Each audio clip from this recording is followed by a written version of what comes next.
start coming after you, that's when you will know you've found the truth. Electro 7.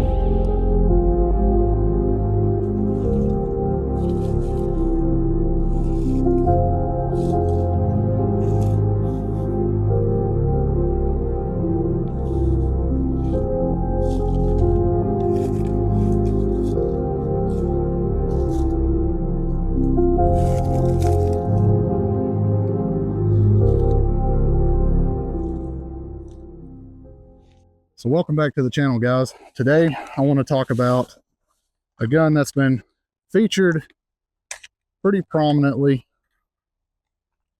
a few episodes here and there, and that's our retro rifle, or retro AR-15. If you want to kind of get a little look over it.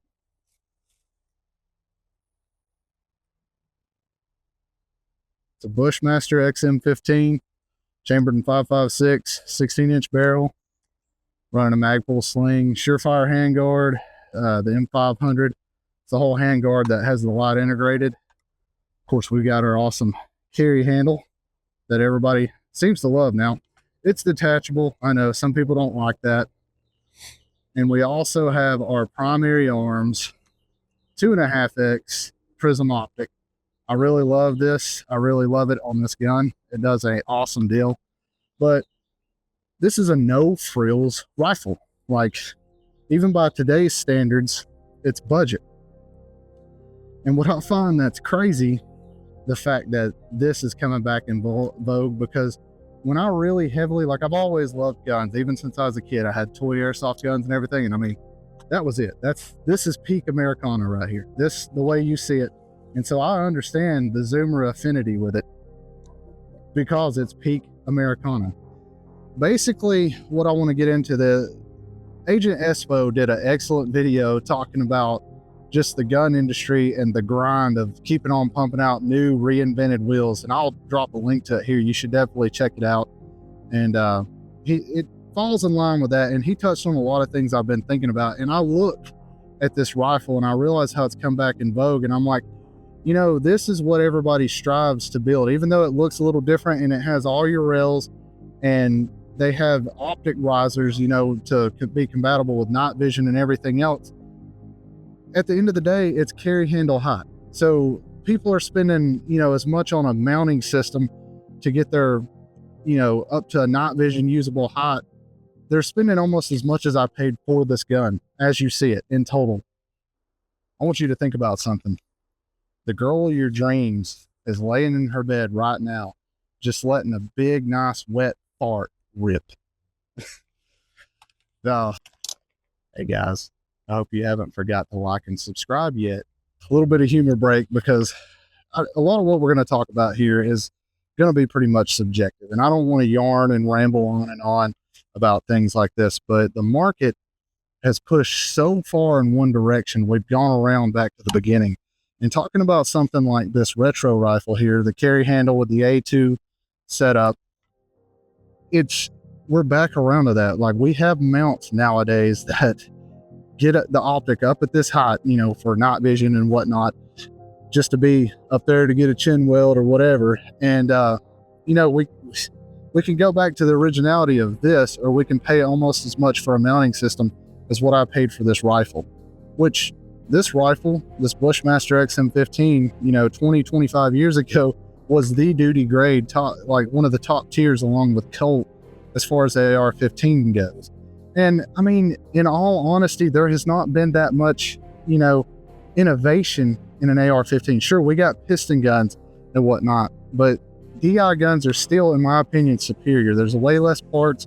It's a lot easier to tune. You're not getting proprietary things where you're going to have to, you know, go to that company that manufactures that piston system to get it. Like, you can kind of mix and match whatever. A lot of companies make the same parts for this, so you have part, you know, availability. But the market and people in general online, like, I know we talk a lot about the PSA haters and everything else, but it's just crazy that it's become this game of I've got the best shit. That's essentially what it is now. It's like, oh, that's the best one. Like, bro, you got that primary arms when it should be an ACOG, 4X or 3X, whatever. And like, why don't you have a quad rail on that with a, front grip? Like, I get that. Like, the truth and fact of the matter is, for the average Minuteman, this rifle right here will do everything that you need. It has some magnification. Yes, I would prefer it to be 3X, but the 2X is usable. It's decent. For the ranges you're going to be operating this, it's going to be perfect. Like, this reticle and optic setup is going to get you out to 600 yards, which is pretty much the capability of this 16-inch barrel rifle. Sure, I can push it further on, but at that point, I'm going to want something heavier, like a 308 or a 6.5. Then you're getting into the capabilities of beyond 1,000 yards. And it's crazy, like, this day and age, that I see these guys, these big YouTubers and everything with the do-it-all rifles. That's become a hot trend now. And I see just this, back in the day, we called them mall ninja, like mall ninja up guns. And that's with all these lasers and lights and grips. And just before you know it, you've got a 14 or 15 pound gun drop. I mean, that's all fine and dandy if you're on a static range and you're just laying prone shooting and like you're not doing much standing and shooting. Like, I'm sitting here holding this gun. I'm sitting here carrying and holding this gun without it slung, and it's not a chore to hold. That's something you need. Like, these guys with these giant guns, like, they couldn't sit here and talk to you like I'm doing now for any given amount of time, like I'm doing here without it slung. That's the point I'm trying to drive home, is like, as a Minuteman, as somebody that's going to take up arms to defend your country, defend your home, defend your neighborhood, defend against the HOA, call it whatever. You're going to be spending time on your two legs, walking around, doing things. I've made it a point this year.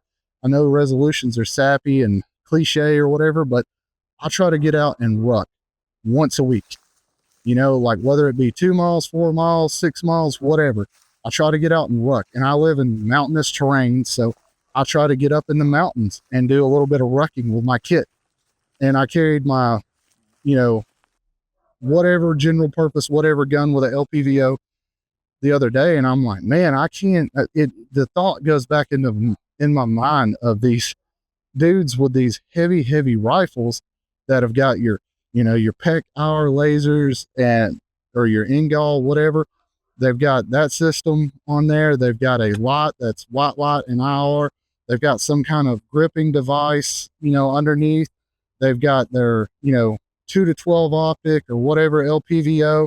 And then they've got their piggyback red dot, and then it's wrapped in scrim. And then, some of them I've seen with ballistics computers and everything else on it. And I'm just sitting here thinking about it as I'm doing this 4-mile hike, carrying my gear. I'm right at probably 50 pounds of gear plus rifle, plus 10-pound loaded rifle, carrying it up the side of a mountain. Like, that hike, I did over 700 feet of elevation gain. And I'm just sitting here thinking, like, man, if this was a 15-pound rifle, like, at points of this, due to my pace, I'm a little winded here. And so then I've got to pick up something that's 15 pounds and maneuver it up and get it up to engage the enemy. No, you're not going to see these. And I love TRX arms. I love what they stand for. Say what you will about Bakken. I mean, he tries to do good things. So I'm not about bashing people on it. That's not what the channel's about. There's enough of that drama out there, but I want to see guys that size, because that tends to be a lot of the more popular YouTubers are the smaller dudes that look like they can't even bench 1 plate, let alone 2 plates, like hefting these big long range rifles around that are in 5.56, that's a 22 caliber. It just boggles my mind. I try to imagine them doing what I'm doing, carrying this big rifle, and then say we meet a opposition force and we're trying to get rounds down range. It ain't gonna happen. Like, you're gonna be winded. It's gonna suck trying to move that mass around and maneuver. And the industry has just become this meat grinder of, like, you got to buy the latest and greatest thing. Yeah, it's like iPhones now, or just the latest and greatest Samsung Galaxy, or to a certain extent, if you have money, cars, like, you got to have the newest model this and the newest model that. And it's like, the thing I'm trying to do here on my channel is show you don't need stuff like that. You need something like this to get out and train. And let me show you, like, this proves it. Look at this buckle rash. Look at this buckle rash. That's how you can tell if somebody, like, you can see the brass on there, you can see the buckle rash. That's how you can tell that somebody has carried this with gear, because it's sitting here rubbing on their gear as they're out doing things. That's one of the bigger things I want to convey to you. Like, you don't need a Daniel Defense. You don't need all this. If you have money and that's what you prefer, that's what you want to go with, you believe that they're the most reliable, whatever. But you need to get out and put rounds down range to know that that rifle is going to be reliable. Then, before you even go to set it up, like get some kind of optic on there or whatever in a lot, before you even go and fully set it up and buy all of this stuff, you need to get out in the woods or in the desert, wherever you are, get out to where you can actually walk with it, and then you're going to determine what you're going to need on it. That's the point I want to make on setting up your rifle. Is like, I can look at a guy's gun and say, man, he doesn't get out in the woods with that, or he would ditch this and ditch that, or ditch this or whatever. Like, I can just look at that now. I used to not be able to do that a few years ago, but now it's like, man, because you want all the latest, you want all the bells and whistles. We're American, we're consumers. We want the best, we want the latest and greatest. That's just the way our mind works. But when you get out and field test these things, you run drills, you get out here in the woods and you actually move, you actually shoot and move, and this gets snagged, that gets snagged. It's like, man, like, I don't want to piggyback optic up here. I even put a rail because that was the plan at one point. This optic wasn't going to go on this gun, but I'm like, it's too high. It's too high. Like, it's going to get snagged on things out here. Like, why would I want to do that? So this optic came to live on this gun, and guess what? It co-witnesses with the iron sights beautifully. So I have two modes of sights that I can run with this gun, ready to go. It's going to do whatever I need. And like, for 60 years, you know, bar barrel lengths, this is what the AR-15 looked like, and it worked for that long. So maybe with the economy going the way it is, and people don't have the money to spend anymore, you know, they're tightening their belts. Maybe we need to go back to basics. Maybe that's what we need to do. That's kind of what the channel's been about to begin with. Like, I'm going to help you find deals and things like that, or just show you something that works on a budget if we do gear. I don't typically do high-end stuff unless I think like it's just a bar none, you need it, gotta have it type deal. I'm not the type of person that pays retail. So moving on back to the retro thing, like, that's the whole point here. Like, I get it. Like, if you need a rail, like, we got to the point where we were adding rails to the guns to get out here because of the grip to shoot. You know, the shooting style changed in the mid to late 2000s. So we realized that we can control the rifle better, getting further out on the grip, and which is fine. The civilian market changed, and that's how we got longer rails. And we needed, you know, ways to mount lights and grips and lasers and all the bells and whistles. And I get that. For certain instances, you may need that. 100%. But just think about it. Like, if you don't, if you just want like a gun that's basic that comes with iron sights, you might put a prism optic on the top or whatever, you know, some kind of optic on the top, and you want good iron sights that are hard to beat, hard to destroy. You can get a flashlight mount on here. That's the main things. The three things I recommend on a gun is some type of optic, some type of light, and a sling to carry. Like, make sure your gun's reliable, fix the problems that are with it. Don't trash a brand, fix the problems, run that shit until you're comfortable and you know it's going to work. Then get out there and carry it. Oh, and I know what some of you are going to say, but XXL dude, I have night vision. I run night vision, so I need all of this stuff on my rifle. True. Since you guys love to talk about Navy SEALs and Delta Force and everything else, let's talk about something. One of the latest videos we did talking about the Mark 18, that's a CQBR. That's a close quarters battle receiver. Okay? Not the whole gun, it's just the upper part. So if you have a night vision set up and you're out on an op, or patrol, ruck, training, whatever, keeping your gun light is what matters while you're getting around. Nobody says that you can't keep a spare upper in your pack. Like, for me, something I've considered is like, say, hey, a 300 blackout and a 7.5 or 8.5, do a pin and welded suppressor, so that way I can have a stock legally. Yeah, ATF, unconstitutional, NFA, unconstitutional. But I digress. I could set up a 300 blackout or a 458 SOCOM subsonic run subsonic ammo, and have, you know, an in-gall or a PEC on there, have some type of optic that can interface with the night vision well that I can passively aim, have a setup like that on a separate upper, and then keep 3 to 5 mags with that upper. So nighttime comes, you're putting on your nods, pop 2 pins, slap your new upper on, throw the mag in. Now you have an ultra quiet night setup.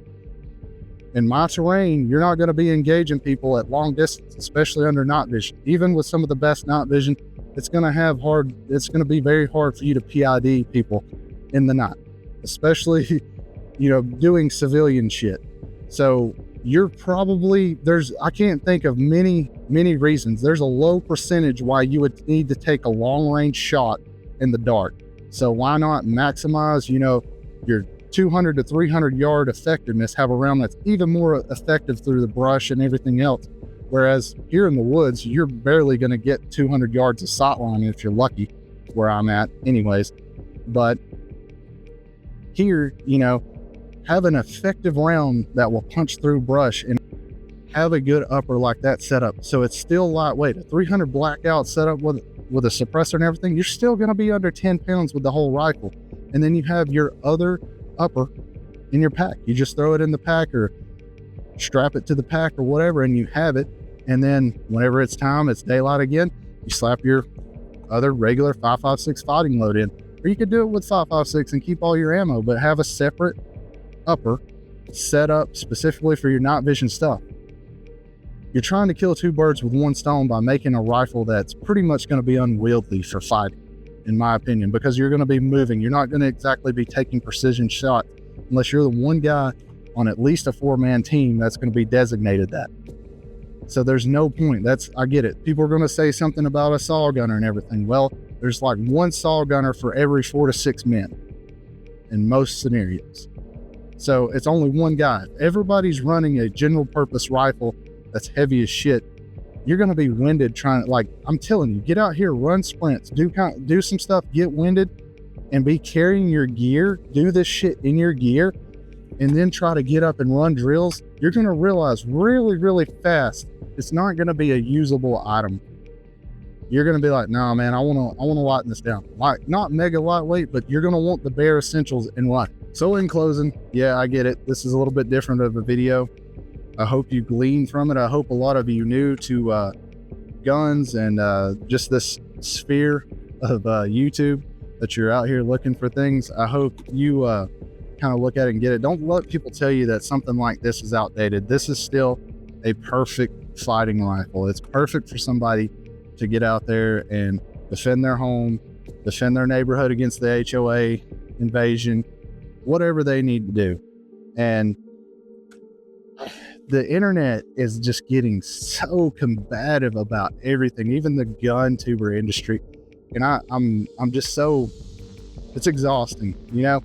Like, I wish we could go back to the programming we all like. So I guess somebody like me needs to go and just create it, and I hope there's more of you out there, because it's not about competition or anything else. It's like there's plenty out there for us to consume and get better tips and understand where we're going on a rifle build and whatnot. You know, getting out and actually carrying my gear out in the woods. Like, I learned how to strip things down. I'm still fielding this video about the taps coming soon, but I'm still fielding this and getting it set up the way that I want it to be. And I feel like I'm getting pretty close. I really do.